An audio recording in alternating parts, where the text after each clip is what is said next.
周小松議員，好多謝主席。咁其實我支持呢一個咁嘅完全佢嗰個撥款安排嘅。事實上就我理解就左袋右袋嘅啫。實際上你就算唔係獎券基金光堂嘅，就調整呢個撥款安排，我自己我都覺得係可以嘅。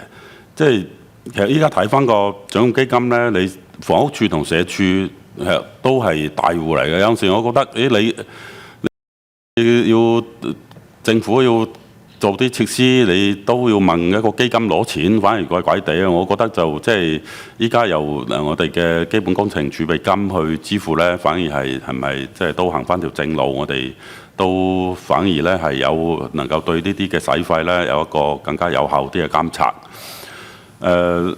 另外有一個關注咧，就係話到時轉咗呢一種嘅撥款模式咧，我覺得對於一啲社福 NGO 機構咧，佢會嚟攞錢嘅時候咧，可能就要行翻嗰個正常嚟立法會嗰個撥款嗰個機制啦。可能要去事務委員會啊，跟住又嚟到公務小組啊，跟住又財委會啊。咁呢一套嘅程序，我哋 NGO 機構佢熟唔熟悉咧？政府會點樣去提供一啲協助俾佢哋？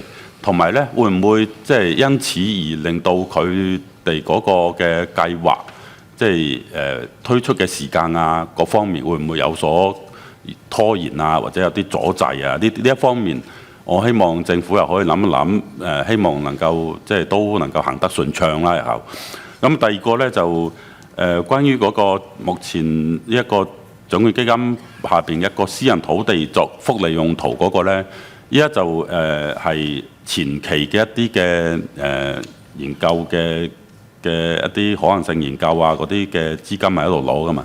我想了解下目前有幾多呢一啲嘅項目喺度做緊，或者係已經係攞咗前期嘅可能性研究嘅資金啦。跟住如果係落實咗，佢係繼續喺呢度攞錢啦，定還是係會轉翻嚟政府嚟立法會行呢條新嘅撥款途徑去攞錢呢？唔該，主席。好，局長。多謝主席，多謝周議員嘅支持。其實我諗立法會有一啲嘅非政府嘅機構去申請興建一啲設施咧，其實唔係未試過嘅。我諗例如大學興建宿舍啊，咁又都係經常性咁行。咁我哋都唔可以期望個校長係好熟悉呢啲咁嘅程序。咁所以我哋作為政府同佢一齊去行咧，我哋一定會帶住佢哋去如果有爭議嘅咁，一定會帶住佢哋同各位議員去解釋啦。咁我都會走翻晒我哋應有嘅程序咧，去爭取撥款嘅。咁所以呢個我諗多謝議員嘅提醒，我哋一定會做足翻所有嘅功夫。咁至於嗰個而家個數量嘅話，我請社署幫手補充。好，處長咧。而家咧，我哋係有24個嘅項目咧，係處於技術可行性研究嘅階段。另外咧，有20個項目咧係處於初步規劃階段。咁呢啲項目咧，亦都會透過獎券基金撥款去做呢個技術可行性研究嘅。唔該，主席。